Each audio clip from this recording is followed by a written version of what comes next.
Let's go. Rock and roll superstar Madonna caused quite a commotion herself when she, along with co-star Griffin Dunn, director James Foley, and a 160-pound wild cougar invaded Manhattan to shoot Who's That Girl? It was very hard. The very pulse of the city and the noise of the city and the difficulty of controlling things is hard enough. And with Madonna being in the street, it just amplified that times a billion. You're all going to have to move, please. Thank you. This has been my biggest educational experience as an actress. Action! All right, everybody just stay calm. Change of partners here. I'm doing things differently. Well, the more movies you do, the more comfortable you feel with it. I don't know, I feel like it's really the first movie I've made, you know? I just understand it completely. The first couple of times I think you kind of walk around feeling your way through it, you know? Which isn't to say that I don't have my moments of doubt, you know, am I doing this right? But I feel really good about it. While Madonna was the main attraction, her co-star Murray the Cougar also generated a lot of excitement on the streets of New York. But Murray was a little overwhelmed by all the attention. Working in New York obviously is much different than working in LA or any place else. It's intimidating to me.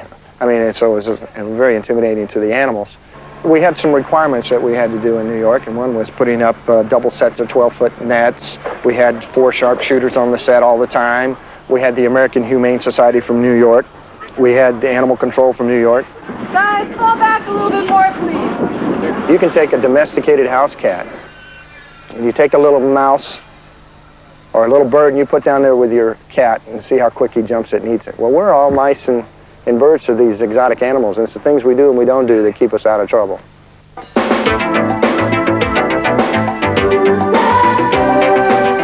Ever since she began turning out hit records, Madonna has been setting fashion trends. While creating a look for Nikki Finn, costume designer Deborah Scott never lost sight of Madonna's impact on the fashion world. In general, when I do a movie, I don't try to think about, oh, you know, are people in 6 months, are people going to be wearing this? But with something like this, you do take that into account because there's, you know, teenagers all over America that sort of follow her style. And that it definitely has an influence. I don't think it makes you decide what she's going to wear on that basis, but you're always thinking about it. She's crazy. Look how she's dressed. I mean, there's no escaping the fact that Madonna's who she is, and even though she's playing a character, you're dressing a personality who makes quite a statement of her own. And no matter what she wears would be a statement. No statement would be some statement. I am late. Just overcommitted myself. You understand, huh? No problem at all. Please take a seat. Who is that? Shh! Don't do just me. Nobody ignores Nikki Finn.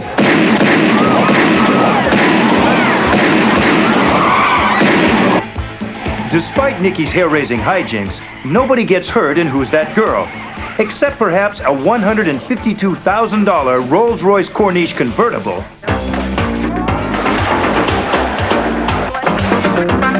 4 different Rolls-Royces were used and abused during the film shoot.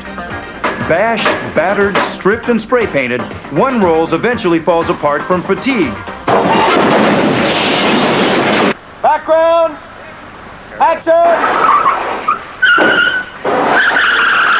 But for Madonna, the main concern on the set of Who's That Girl was keeping the material fresh and funny. And that meant trusting director Foley's instincts. You think I'm going too slow?